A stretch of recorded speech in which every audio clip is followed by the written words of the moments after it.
Hello, everyone, and welcome to our second episode in the Black History Month series. In today's episode, Ilia and I meet Dimitri Dolor and talk about her experiences as a speech and language therapist. Let's begin with Dimitri telling us all about her time in Barbados.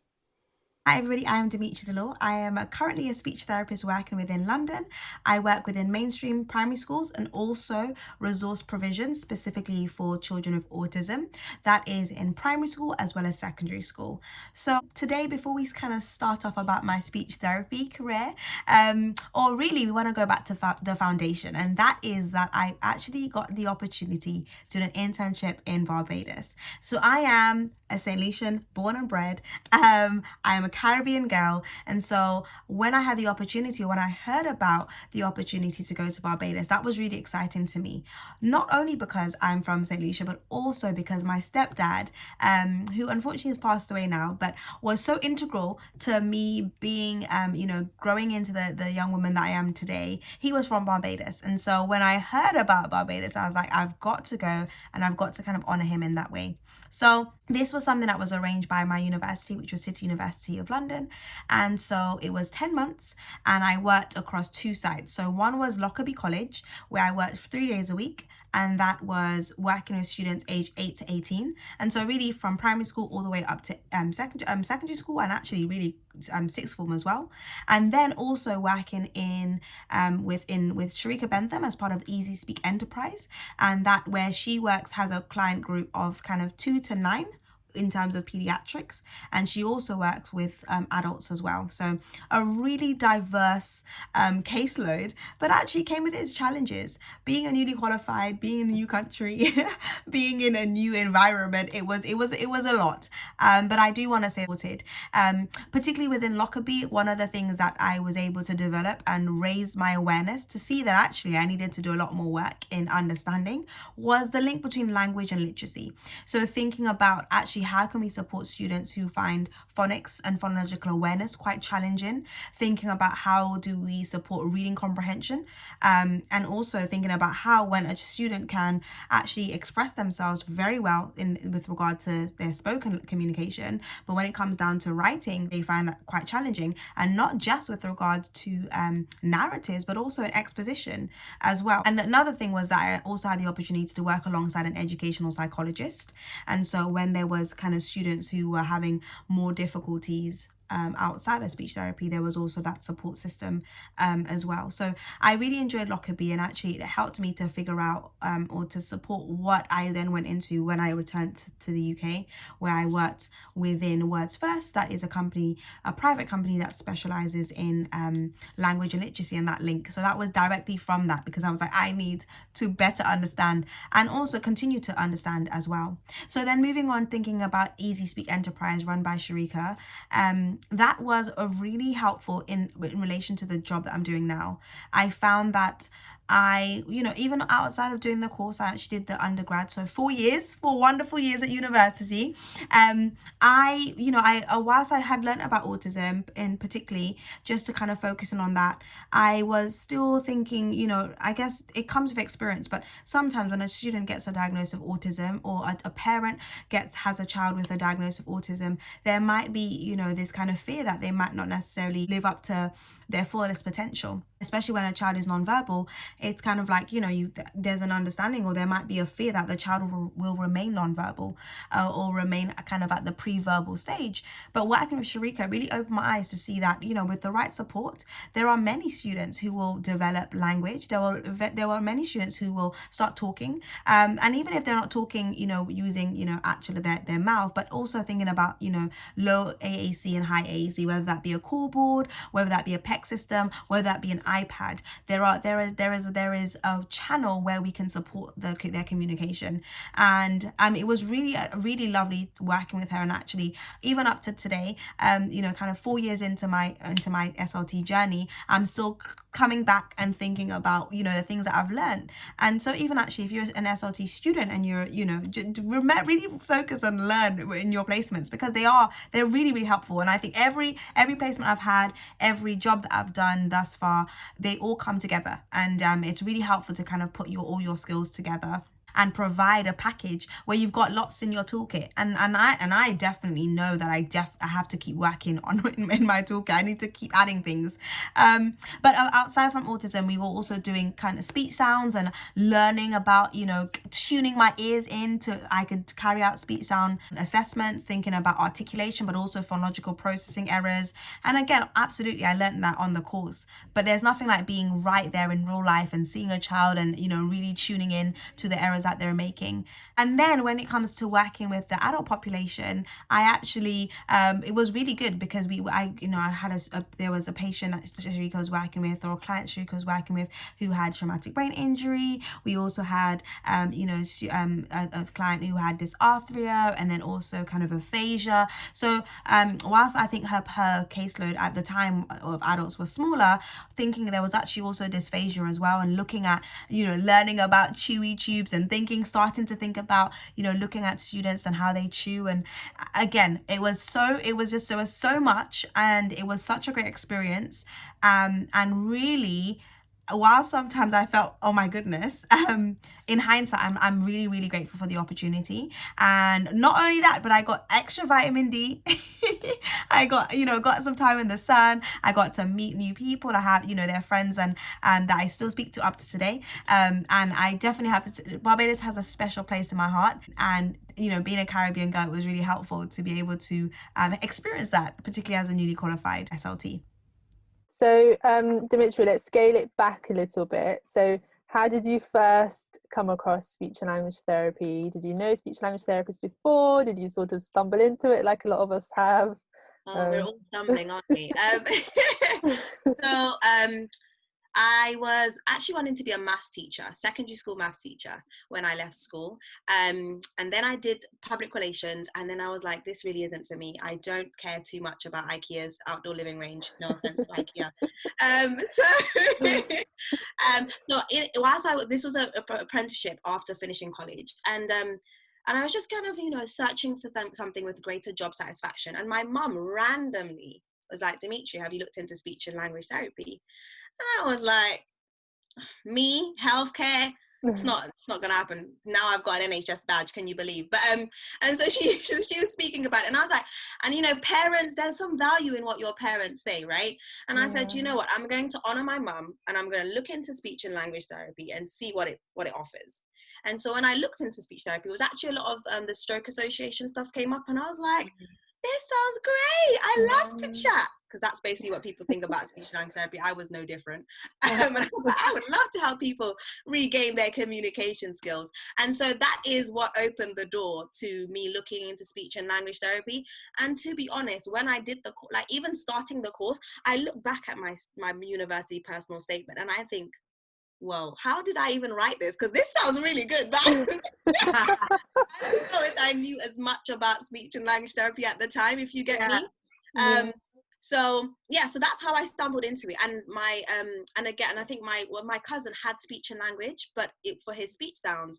But again, it was just like, oh, he's going somewhere to fix his speech sounds. There was really no real understanding, which is why giving voice is so important, right? Because we definitely need to raise the awareness of SLT within the allied health profession, because I just don't think we know about it. And we do such great work. And I think like what you're saying about raising the awareness is that a lot of people think this is the personality type of a speech and language therapist, or this is the background you need to come from, like, English undergrad or psychology, you know what I mean? And you're a perfect example of that. You don't have to be in that mold. Like, speech and language therapists can be born from so many variety of experiences, which is great. Right. Exactly. From maths to language. Exactly. Your mum made you apply, and then you ended up on the course. What did you enjoy the most about being on the speech and language therapy course? Ooh, it's a good question. And I was thinking about it, and I wanted to give a genuine answer. Okay, so the best thing about doing the speech and language therapy course, interestingly, was unleashing my inner kid. So in that, I think that I have always grown up kind of like, maybe it's culturally, but like focusing on my exams and making sure I get my good grades and stuff like that. And in our first year, we had to do a nursery placement. and I'd never really worked in a nursery before. But obviously I went in and I was like, hey, I need to play with these kids. And I think it was from that moment that I just was like, the kid was reborn and Dimitri became what you see before you now. But, but honestly, I really enjoyed the aspect. I really enjoyed just being free. And I really enjoyed learning to listen, learning to be sensitive, learning to tune yourself in with your client. I think that's a beautiful skill, and I think it's one that is beneficial wherever walks of life. And even when I'm talking to my friends now, I find that I'm better able to remember that, you know, you go on a tangent and I'm like, oh, remember, and then you kind of link back, and that's because you're actively listening, right? So I love that. I love that it's unleashed my inner kid, but also that, like, my compassion and my listening ear has opened up through what I do. And I think that was probably going to be the same for pediatric or adult therapists too. Nice. Interesting. I remember my first nursery placement and I was like, oh my God. Yeah. Like, how am I going to play with these kids? I was like that. I was like, this is a nightmare, get me out of here. They keep coming up to touch me, what is going on? Now I'm obsessed. I want to hug them. Yeah. Oh God. So what was challenging then about speech and language therapy? Good question. I think the challenging aspect came in relation to the biomedical science-based stuff. I wouldn't have said, I've never had a dream to be a doctor. So whenever those, like, you know, the neurons and cranial nerves, and thank God for YouTube at the time, there's a whole cranial nerve song. Yes, I would sing it for you guys, but I would embarrass myself. But that I found that kind of stuff interesting. Difficult, interesting, but challenging, because my brain just doesn't work that way. And I think I also found there were times when I think, because I don't think that's necessarily my strongest area, that was my hardest placement. My hardest placement was when I was working in an acute setting, where I had to rely on my aphasia skills and my, you know, my dysarthria skills. And that was in my third year. In fact, that placement basically broke me. It basically broke me. And I realized that, you know, I'm a person of faith. So I was just like, I definitely am not doing this by myself, because I think it's very easy to become prideful. But after that placement, I was like, God, you done something here, honestly. Oh yeah, I feel like triggered from memories of it now.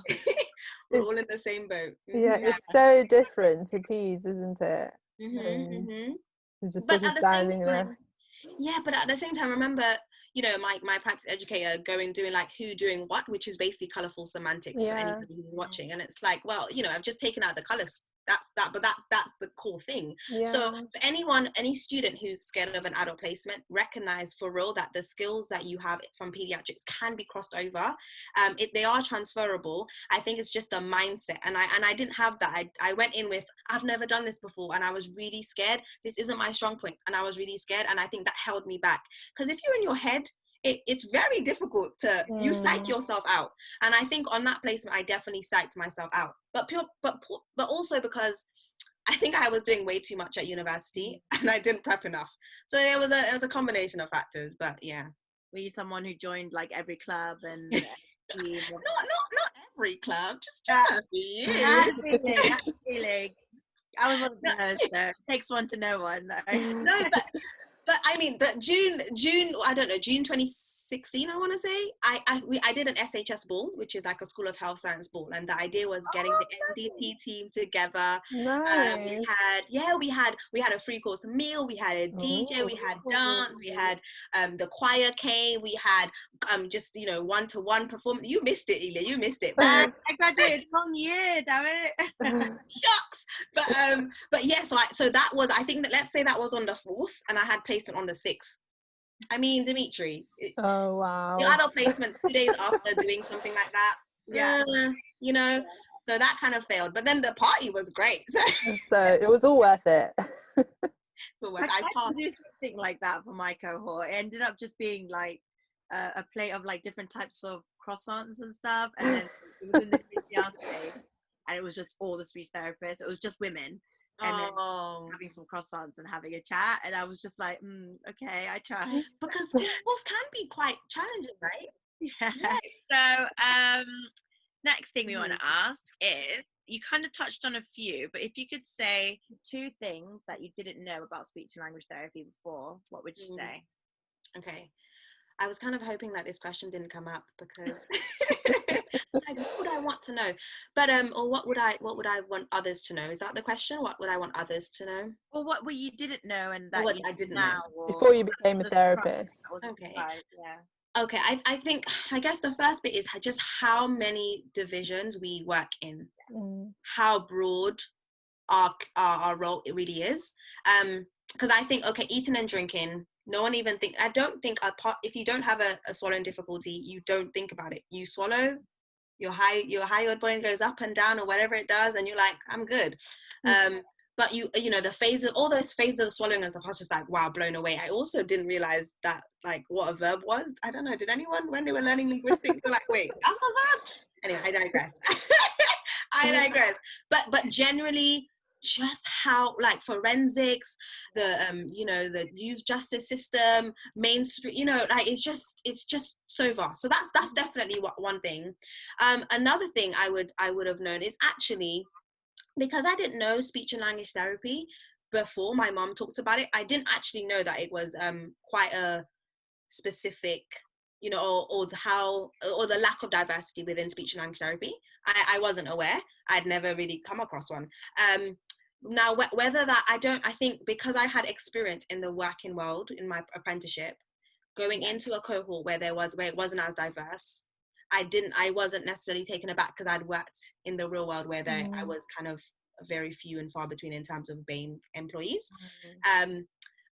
But I guess that, you know, even with our males as well, like, you know, we need some seasoning, you know, everybody needs a spice. We need flavor. Came to university looking, you know, hello, potential, and I was like, no, Not happening here. not in speech and language. Should have tried physio, maybe. Exactly. So, Dimitri, we talked about sort of your interest in autism and your work abroad as well, and now in early years, I guess. What would you say your current SLT interests are, and is there anything that you'd love to, like, learn more about or know more about, or maybe experience more in terms of work as well? I think I'm always wanting to learn. I think within the job, like, you go through, like, I'm good at this, and you're like, oh no, I really need, there's a cycle, isn't there? So I think there are several areas that I'd just love to grow in, even like the whole dysphagia thing. I know I'm a little bit scared of it, but actually I think it would be really lovely to be able to have that skill set. A key area of interest for me is actually the youth justice system. I was looking into communal court and whether I wanted to support that, and maybe that might be an area that I go in futuristically as well. But thinking, I don't know how the youth system works, but how much intervention are those students given, or those young adults given, or even older adults given, when it's been identified by the speech and language therapist? And in terms of rehabilitation, I would say, like, okay, you've committed a crime, or you've done something that you shouldn't be doing. You've been identified by an SLT. What happens then? They right? call it restorative. Oh, perfect. Right. So it's something, because I'm kind of in the autism early years field at the moment, I haven't really explored it, but I am part of the criminal SEM. So I really am passionate about it. And but I always think, I'm so tiny, I might look a little bit tall on this, but I'm actually quite petite in real life. So I think they'll probably look at me like, who is this 18, this 13-year-old coming to see me? But it's not that. I have the brains, I know what I'm doing. But no, that's definitely an area that I'd love to look into, I'd love to explore.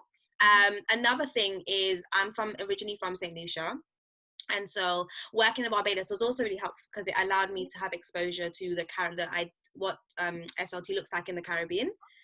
And so I don't know when, I don't know how it would look like, but definitely I have a desire to bring speech therapy to St. Lucia. Not that it's not already there, sorry, but rather we heavily reliant on volunteers, which is great, But when you have something like COVID and like, you know, flights are cancelled, and also just consistency for clients and parents working, I don't know how I'm going to do it, but you know, so Ilya, you'll come and join me. Absolutely. Miriam, you can come too. Yeah, definitely. I'd love to. But yeah, speech therapy in St. Lucia is definitely something that I've got my eyes on. Amazing. That's really, I was going to ask actually about if you would ever go back to work in Barbados or something like that. Yeah. It's interesting that you said about having lots of sort of foreign aid in St. Lucia as the main healthcare thing, because I did the Cambodia project with City last year, and it's the same setting there. It's changing, but at the moment there's no local like expertise of any sort of like special needs or language therapy service, so everything is reliant on sort of international aid. But then there's a huge problem about sort of like ethical working and you know, working within a UK or Western framework which doesn't apply, and like them becoming dependent on your service and instead not investing that time on training the local workforce in those skills and stuff. So yeah, that's really interesting. I think we want to talk at some point more in one of our episodes about working abroad as a speech therapist. Yeah, definitely. I mean, I think what Ghana have done, it seems really good. Yeah, it's incredible. It's incredible. So good. I would love to go and like see the practice there and the Let's tag team. Yeah, let's go. Me and you are just gonna take over the world, aren't we? Nation at a time. I was also gonna say that next week actually we've got a really interesting lineup for our episode about the youth justice system, and I think we've got speech therapists who work there, and we've got also psychologist, I think, I can't remember, but somebody who works with young people in offending systems and stuff. So it sounds really interesting. That's an area where I'm also really interested in furthering like knowledge. It's going to be amazing. It's so interesting. Like the statistics are shocking, and like I'm surprised that there's not a huge speech therapy team working in youth restorative systems or whatever. So what do you love about being a speech and language therapist? What do I love about being a speech and language therapist? I really enjoy working with so many different people about, kind of like the team around the child. Yeah. At present. I love being able to work directly with the child. And especially with my ASD population, like when I get some good eye contact and a smile, I'm telling you, I'm like, I have done my job today. The most beautiful thing. But then also kind of supporting teachers to or TAs to kind of you know, what's the word, like continue that on, right? And like and also in some ways just making myself absolutely trying to make myself redundant, whereby you don't actually need me, because you can elicit those skills, you can develop them further. That's what I really like. And I mean I really enjoy working with parents as well. And then I think I'm you can clearly see that I'm a little bit of a personality, so trainings and stuff, that I love a bit of a training. In one of my schools, I literally, in one of my trainings, I was like, are you yawning? Oh my goodness. And I called the teacher out. I'm telling you, everybody was on their toes. They're like, I love that. I'm gonna do it myself. It's really fun. So basically, I love sharing information. I like working with a child, knowing who they are, finding out about them, find out what the key areas are, and then it's disseminating. Don't ask me. I'm so excited. And then spreading that information out to those around the child. Great. Yeah. Oh well, I like that too.